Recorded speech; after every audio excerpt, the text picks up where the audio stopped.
Welcome to the podcast, formerly known as Another Podcast. This is Luke, and here I am. He's by himself this week. Yeah, apparently I got to do it all by myself. You're not even here. Thanks a lot. I am your self-conscience, you know? Yeah. Like, I'm going to help you think and say things. I'm just that inner thought that the people listening can hear. Okay. That happens. Yeah. Like, all the time, you know? Like, when you're thinking... It would be you, wouldn't it? Like, when you're thinking and you can't remember if you just said that out loud or if you thought it. Yeah. That happens to me a lot. You might want to find some way to keep that from happening anymore. And then people are like... And then I don't know if people are just ignoring me or just aren't paying attention if I actually said it. So then I don't know. Yep. And then I'm like... I don't want to ask him if I just said it. Because I'm like, because of what I was just thinking about could have been so weird. Right. Well, I'm sorry for you. And then every so often I'm thinking out loud and people are like, what? And I'm like, did I just say that out loud? Yep. My brain starts asking questions whether I say things out loud or not sometimes. Yeah. Do you ever do that, Luke? I'm trying to find some way to relate to that, and apparently I can't. Like, I just don't say things out loud. I never speak. I never say anything. So you're like Ferb on Phineas and Ferb. And you only say one line a day, if that. Sure. So you save all your... I mean, I must be. I'm not like the platypus. I mean... Nah, yeah, you're not the... Yeah, I can't do that, and I can't pull off a cool-looking hat like he can, and You also can't I think he fights crime, right? Yeah, and I guess you can't... You're not the guy that can walk up to Doofenshmirtz and just be like, Perry the platypus, he takes his hat off, and it's just a regular platypus, and then he's like, oh, where did Perry go? And then Perry puts his hat back on, and he's like, oh, Perry the platypus! Yeah, I guess you can't pull that off. Everybody would just be like, hey, look, it's Luke. Yeah. And then you would put the hat on, and they're like, Luke, take that funny hat off. Yeah, it's, it's not like Superman either, where if I take my glasses off, I'm unrecognizable. Everybody just knows it's you, I guess. Yeah. Just can't be anything other than me, unfortunately. Are you like The Incredibles, where if they only cover, like, the part with their eyes, you're... I've never tried that. You should try that. I should. But anyway. Yeah. Did we actually have a topic? Or are we just doing it like we decided we were going to? Well, unfortunately, I thought of a couple things that we could talk about. I do like having a topic or two just to get us started on things. It does help. Oh, this isn't a very good subject, but okay, so because we're always talking about the Star Wars sequels now. Yeah, because it's Season 2, the disappointing sequel. Yeah. I had when I was making the picture that you ordered me to make for last week's episode, and Yeah. the little Lego Zerg came in very handy, and I felt bad. It was sort of regrettable that, there wasn't anybody to be like, he's an emperor, but I don't have any troops for him or anything. Like, he's an emperor of nothing in Lego. And, he's just kind of there. But, I had those, like, First Order snowtroopers in there with a couple Imperial ones. And it's just like, well, what if I just put Zerg in charge of the First Order? What if I just did that? And then it occurred to me, the whole great big thing that created any initial interest in 7, 8, and 9 was like, who is Snoke? Who is that guy? And everyone wanted to know, and everybody had their own really stupid answers. I proposed that Supreme Leader Snoke all along actually was Emperor Zurg. And just try to prove that wrong, because we don't know what he looks like under that really cool, weird armor that he wears. Yeah. Like, he could just have a great big gash in his head. True. You would never know. And even, or maybe, like, they took Zurg and just put him in Snoke. So, like, it's all Zerg all along, but it's like a General Grievous type thing. So they took Zerg's insides and put him in Snoke's body. Instead of putting organs in a robot, you basically took somebody that's already maybe a robot and put his organs in a living host. That's really weird, Coleman, but okay. Yes. Oh, but General Grievous isn't weird. No, it's perfectly ordinary to have your organs put in a robot body, but to have a robot's organs put in a vaguely human body, that's getting out there. Okay, well, if you're saying he was... Okay, we're just saying he's a human put in, and that's like a suit. It's like a Darth Vader type thing. What about that? So it's really a human's organs. And actually, I guess Snoke can just be under the suit. Miscellaneous. Yeah, Snoke is under the suit of Emperor Zurg. Well, in episode 7, you had the added layer of, it was just a hologram. At least at that point, like, we couldn't even be sure that's exactly what he looked like. Yeah.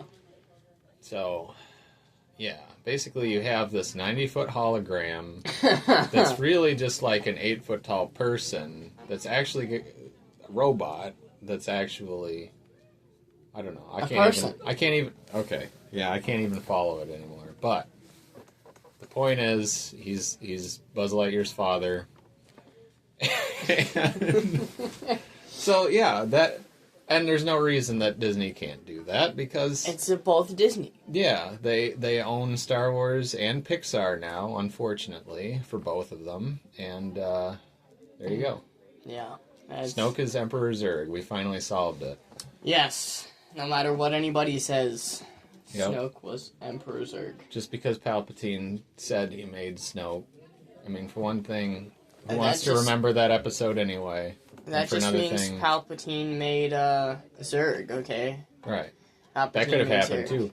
I mean, in essence, it's true. Star Wars obviously inspired Emperor Zurg in the first place, or they wouldn't have gone through all the trouble to rip off the I Am Your Father thing. Yeah.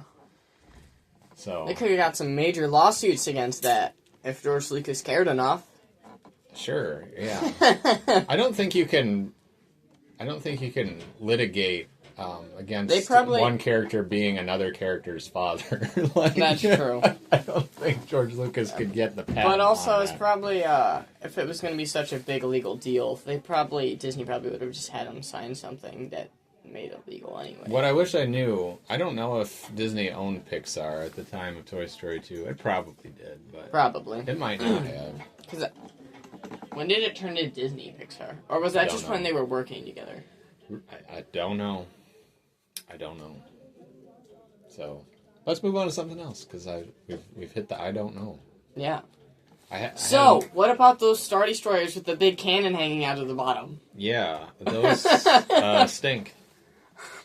I feel like we need to bring this up because have we really not talked about those? Last time I tried to bring it up in season 1, you shut me down and we're not talking about that. I hate those. And now, there are some major problems with them. There are. Now, if you had taken, the mothballed Imperial Navy and just been able to figure out a way to attach a super laser to the Star Destroyers you were originally using. You would. I mean, these are. Okay, no, hold on. You just gotta let me see this one through the end. Oh no. They're Imperial ones. Okay. Mm-hmm. They identically match that design because basically they'll even admit they were forced to admit, I don't know, that the reason that they went with those Star Destroyers is because they already had a perfect studio model created for Rogue One. So they just took that studio model, I mean it's CG anyway, but it was a perfect recreation of the Imperial ones. And they hooked a super laser to the bottom of it. Why did I... Okay, so Imperial 1s were replaced by Imperial 2s. There's actually a generational difference between Star Destroyers that look otherwise... There's like one or two details that are different, major details. Yeah, but they're just better because they're called Imperial 2. Yeah, but my point is, if you had all these Imperial 1s that maybe you weren't using anymore, and you could actually ship them off somewhere secret to be refitted with this miniaturized super weapon, I'm okay with all of that. It's not really that cool, but at least from like a logistical standpoint, it makes sense. Yeah. The problem, Coleman, is that we were expected one of the other modifications that they made to this 3D model of the Imperial One is that they made it twice as long. So like volumetrically scaled it up. And that just makes it uber stupid. Because basically that takes the whole idea that you're using Star Destroyers you already had on hand and repurposing them. That idea goes right out the window. Because you have to, on purpose, build something that looks exactly the same as something 1/8 its size on this completely new scale, and then awkwardly attach a gun to the bottom of it. And to that, I say no. Like also, the windows all have to be. Yeah. I'll have to. They all have to be twice as wide, twice as tall. Yeah. The decks would all have to be twice as tall, twice as everything. It makes zero sense. It's the dumbest dumb. And also, I think we all have to bring up that having a cannon hanging out of the bottom, okay? Which doesn't look cool at all. No. I mean, if you were smart, you would put it somewhere at the top or something. The top, where there's lots of superstructure that might have plenty of room for new generators and whatever. Yeah. But where there's no hangar deck that you're obstructing with the cannon. It's like, okay, so the hangar, okay, imagine, you know what the hangar deck is? It's the big hole in the bottom of the Star Destroyer where all the ships fly out of. The TIE fighters and what have you. The cannon was the ship's weakness. Yeah. And so they put the cannon right inside the hangar. So it's hanging out of the hangar. Yeah. Well, now the ships can't get out of the hangar without crashing into the weakness. Yeah, I mean, okay, it's possible to get past it. But we're talking about TIE fighter pilots. Yes! They're going to run into it every time. Considering that, let's be real here, it's the TIE fighter pilots that we're talking about. First off, feared into Vader after there was an explosion on the other side of Vader. I mean, okay, I don't want to... This is a whole rabbit hole I could get into. I feel like First Order TIE pilots actually were, at least in Episode 7, they were better. Yeah. They were, like, legit chasing the Millennium Falcon through the same kind of tunnels that, like, were basically ensuring the death and destruction of the TIE fighters of the Imperial era. Yeah. But, still, I just... No. That's stupid. Putting it on the very front would have still been infinitely more sensible than just hooking it onto the bottom, obstructing your hangar deck, blah, blah, blah. Yeah. So, dumb. Well, like, I feel like, okay, they had to make such a big machine. They had to make a Death Star, something the size of a small moon, to have the laser capacity to blow up a planet. Yeah. And then they had to make Starkiller Base, which was the size of a planet, to blow up multiple planets. But then they're like, you know what? We're gonna make a dreadnought, a First Order dreadnought cannon, up the scale by like. First Order dreadnoughts are very big. We're talking about something. I mean, like the cannon, the bottom of the cannons at the bottom. They up the cannon sizes a little bit, and they're like, oh yeah, now that can destroy an entire planet. Dude, what? No, I think that the First Order dreadnoughts were probably large enough that their cannon emplacements were likely actually much larger than the miniaturized Death Star guns on Palpatine's stupid Doom fleet. No, but I mean, like, the actual cannon to blow up a planet. That had to be so big. So imagine that cannon. Yeah, you could hide Star Destroyers in its shadow, as we saw in Rogue One. So, you would have to put that on the bottom of a Star Destroyer to blow up a cannon. But no, they just stick a dreadnought cannon on the bottom. And they're like, oh yeah, that can blow up a planet. What? No, The scale factor doesn't make any sense there. I mean, yeah, you want to miniaturize your super weapons. That's definitely a prerogative. But the idea that you could miniaturize it that much was... It's not likely. Considering that Starkiller Base was also probably... I think it was bigger than... it was bigger than a Death Star. Yeah, bigger. Like, the cannon itself was even bigger than the Death Star's cannon. Yeah. But that's also because it had more firepower and could destroy more than one planet at a time. And it worked on completely different technology. Let's not forget. It was like some kind of hyperspace extruding a thingy where you just suck the sun up and then shoot it out. Which Starkiller Base was really cool. I will admit. I really did like the design of Starkiller Base. I did really like Starkiller Base. Yeah. I wasn't a big fan on how the laser just, like, split into, like, 6 different lasers and blew up other planets. It was a backwards Death Star laser. That's what it was. But, no, yeah, see, Starkiller Base is one of those things that I feel like actually fits really well into imagining, like, something actually happening in like, a realistic military situation because of the fact, well, if you're accepting the idea of, like, already having planet-destroying lasers and stuff, it was a smart evolution because of the fact that since they used a different technology, they used all kinds of technologies that, like, if the Republic had been monitoring their activities, would have looked like non-violent technologies because it was operating off, like I said, hyperspace tunneling. Yeah. It doesn't look like you're building a super weapon. It was such an untraditional super weapon that they could have hidden its production really well, and that was smart. Yeah. They built off of a planet that had already been mined into by the Empire. Yep. So, like, they're building on to what the things Empire that make sense. Yeah. But, like, it's... And then you have the stupid super laser Star Destroyers. It's like, if they couldn't scale factor the size of from the Death Star 2 to Starkiller Base, if you couldn't make that smaller, then why within, like, the next 2 to 3 years somehow you can make it super smaller? Yeah. I mean, I also understand that it was different than the First Order because the Emperor was in charge and all this and all that, and he could have done all this, but if the First Order couldn't do it, why would he be able to? Yeah. He was too busy on trying to keep himself alive, not make a final order. So...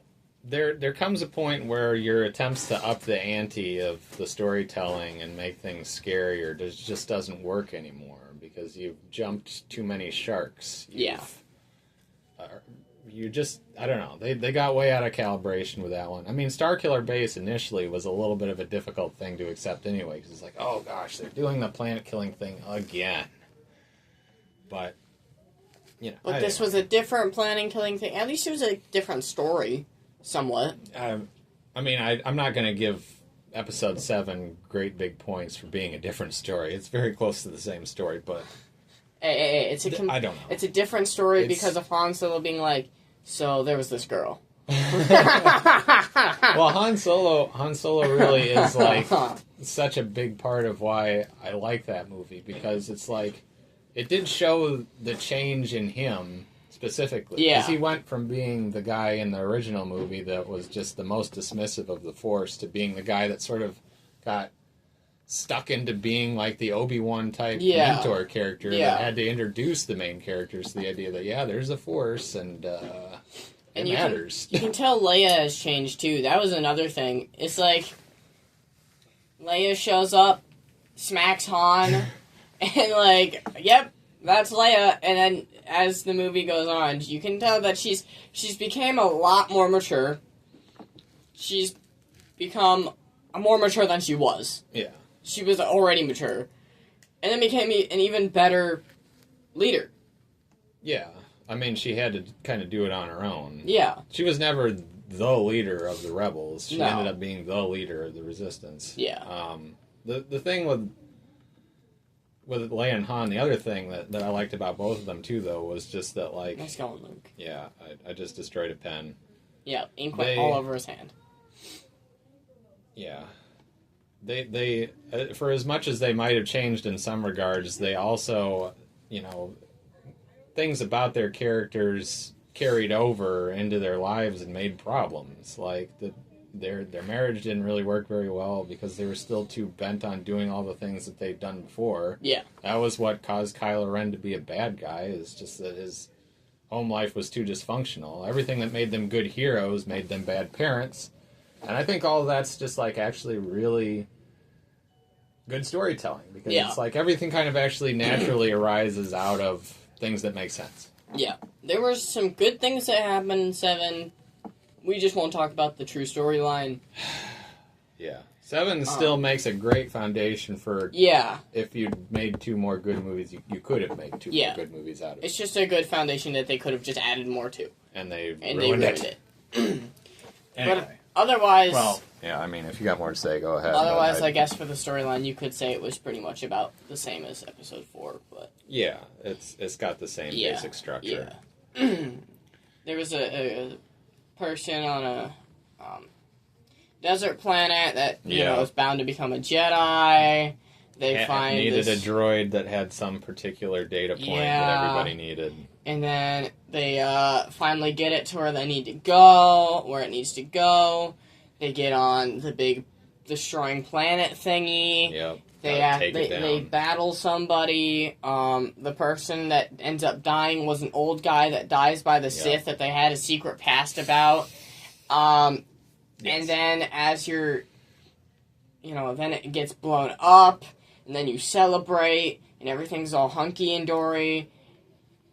And then the rest of the movie series just sucked. But so episode 4 and 7 were kind of about the same. They were, and that. But there was not a bad guy that became a good guy in episode 4. Like Finn.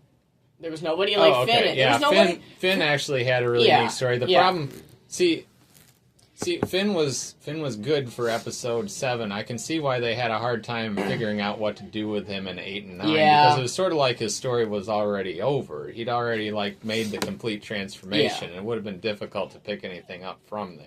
It would have been more fun if they would have had if he wasn't quite good at in episode 7, he was still with the First Order, and then maybe episode 8 or something, he finds his way to the Resistance. They could have done a lot with Finn. That's the thing. I tried to think of what they could have done better with him. Quite a lot, actually. I kept thinking that one of the main things you could do with him is have the First Order really want to have him back because they would like to find a way to sort of re-indoctrinate him, brainwash him into being a loyal first officer soldier again, just so that other stormtroopers don't get the idea that they can actually defect. Yeah. I mean, in a way, you actually sort of reinforce the indoctrination in other people's minds all the more if even the one guy that you thought actually defected ended up being loyal in the end anyway. So there's that. Plus, I would have done a lot more with the fact that Kylo Ren cut his spine. I was thinking paraplegic, which would have been an interesting thing for the idea of the First Order recapturing him, is because one of the things that you could do to have them seriously rethink his position on them is they could actually have better enough medical science to give him the use of his legs back that he was convinced he would never have. So there was definitely things they could have done besides just basically have him tag around behind this other character that we didn't care about. Yeah. I mean, Poe was just a cocky pilot, so he was like the Han Solo of episode 4. Yeah. That's who he kind of was supposed to be. Finn in episodes 4... 7. Well, I mean, who was he supposed to be if he was for episode 4? Analog. Yeah. I don't... Yeah. I think you're right that he doesn't really have one. No, not really. And I mean... he's kind of partially Han Solo in that Han Solo was the guy that wasn't really in the fight and then later decided to be in the fight. But I mean, Poe was the cocky pilot part of Han anyway. They split Han into 2 characters and just decided they didn't need a Chewbacca for some reason. Well, they had Chewbacca. They had Chewie, that's true. And then it's you could say somebody was C-3PO, but they also had him. Yeah. And then you're well, R2, they had R2 and BB-8, so it's They had two of him. Right. But, yeah, I think we should probably be done talking about sequels. Yeah. It is interesting on how we can think of way, way better things than what they obviously did. Yeah, with just our little individual brains, we can come up with better ideas than an entire corporation. There you go. Yeah. So let's do the end of the episode things, because I'll save the other thing that we can talk about for next time. Okay. So I guess we got to do our little theme song because we forgot to do it last week. It's Impossible Trivia time.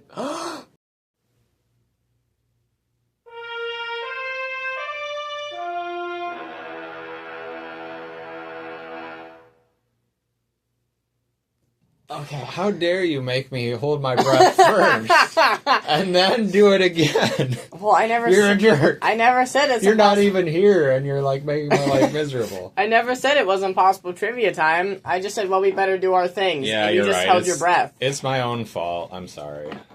Are you going first, or am I? Because I need to make sure I have mine fresh in my brain to remember them. Okay. Allegedly, we're both doing Harry Potter today, right? Yeah. Okay, so mine is Professor Lupin is so named because the Latin word for wolf is lupus. I think probably a lot of people know this. His name is like a double reference to wolves. It should have been obvious to anyone that he was a werewolf. He has the most obvious werewolf name possible. But my question is, what would he have turned into if his name was Professor Sharky?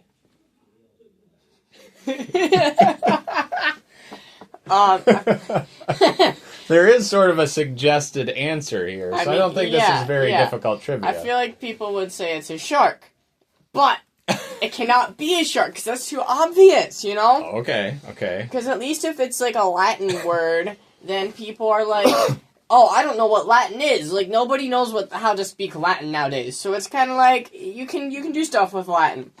But if it's Professor Sharky, you're obviously gonna turn into like a rabbit.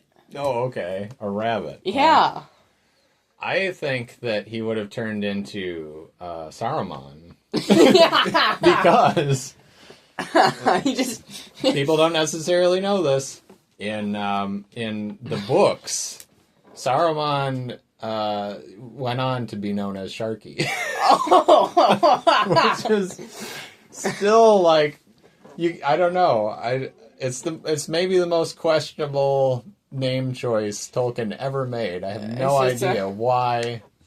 Anyway, you're like, oh no, Lupin, the full moon. He looks up. Oh no! Just starts growing white hair, facial hair. Gets his wand turned into a giant staff, and he's like, I am Sharky. Run! Dumbledore, it's your long lost cousin. Or then there's that one guy that like, I am Sharky, and you're just like, dude, he's Count Dooku. What is he on about? Yeah, the one time he tried to reverse the full moon effect by shaving his beard down. That just made him Count Dooku. He's like, he shaves his beard down a little bit, and then trims like, it, I guess is the right trims term. it. He walks into Hogwarts, and they're like, yo, Count Dooku, what's up? Yo, Count Dooku. He's just like, I had enough, and just leaves, puts in his 2 weeks notice. Yep. Alright, so what's yours? So, we all know that... I like how yours always start with we all know. So, we all know. See, I had two there. Yeah. That, there's broomsticks that you can fly in Harry Potter, right? Yep. So, I feel like there's, out of all the people that, you see fly them, there's one specific person that you've never, ever seen fly a broom. Yeah. In the history of the Harry Potter books. Okay. And that person is none other than Lord Albus Voldemort. Really? Yes. You're not even going with Hagrid? I thought Hagrid was the one. Or Hedwig. No. Hedwig is Hedwig is the owl. He can fly. I did that on purpose this time. Okay, but how much more efficient would it be? You don't have to flap your wings. You can just ride on the stick. Anyway, okay. I'm sorry. But Hagrid's too big for a broom to carry, so that's why he has his motorcycle. Okay. But you still see him fly. But as far as regular-sized people... Yeah. Regular-sized people. Voldemort is the only regular-sized person that, like, you would think should be able to fly a broom, or at some point would see flying a broom, and you never do. Alright. So here's the question. What is his favorite broomstick to ride? The first place my mind always goes with wood, unfortunately, is mahogany. There's oak, there's elm, there's, man, what were those swamp trees that Bob Ross was painting? I can't think of what they're called. Cypress, I think. I would go with Cypress. He seems like a swamp rider to me. He shows up with his Death Eaters, he goes, look at my new ride. Puts on a leather jacket that says Swamp Rider on the back, and has a snake on it, and he's like, let's ride!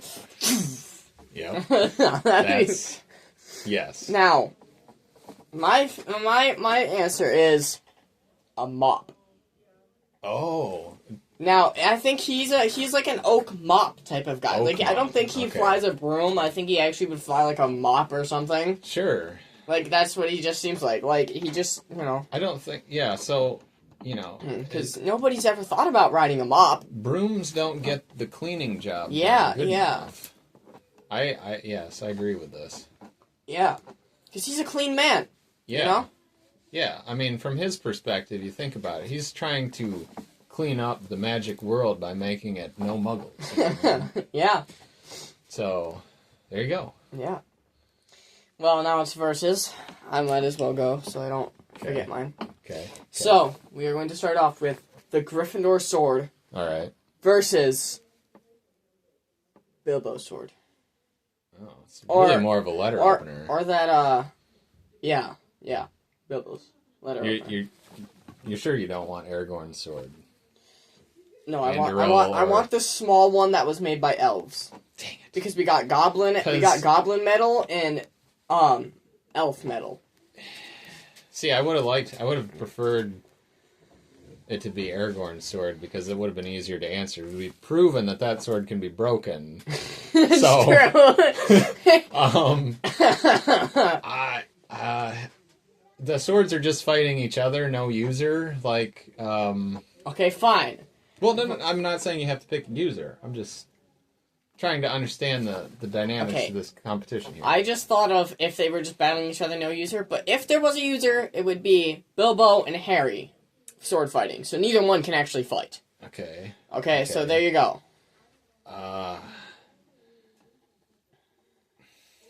Or Frodo. Here's how I want it to play out. Okay, you said it was goblins? It's goblin metal and elf metal. Perfect. The fight would never happen. Because Sting's the name of the sword, Bilbo's sword, would glow blue because it would detect something that had been handled by goblins. And so Bilbo, Frodo, what have you, would know that an enemy was approaching and run away.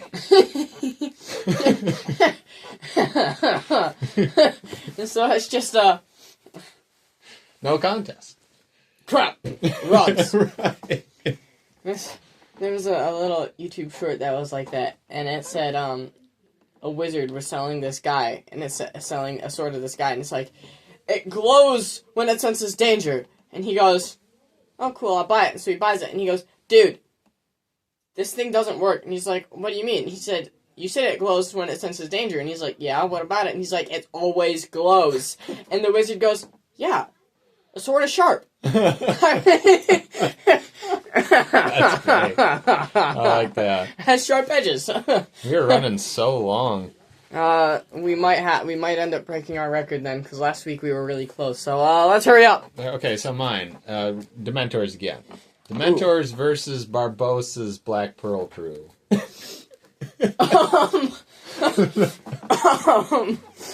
A thing that can't die and a thing that can't die. Yeah.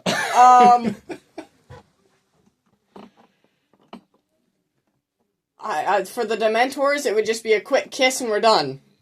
That's what they called, in the books, that's what they actually called the Dementor sucking soul, they called it a kiss. Okay. The Dementor's kiss. Sure. So I think the Dementor would just try to suck the soul and realize that there's no soul there and would just be like, oh, we're done. We'd just leave. So yeah, quick kiss and we're done. Yeah, I don't know. Like, they kind of were, probably they still had souls. They just, their bodies were in kind of an unusual state. Maybe the Dementors could just do their usual thing and it wouldn't make any difference. That's true. They could just suck the soul and be like, oh, cool, you're not dead. And just... The other thing, too, that I'm just now remembering is, like, Edward, what is his name? William and Elizabeth, they, like, put a bomb in one of those guys, and he, like, blew up. I don't know if maybe you can eventually recover from that, but it was kind of effectively, it took him out of that fight, if nothing else. Yeah. So if the Mentors could just discover gunpowder, they might be able to succeed.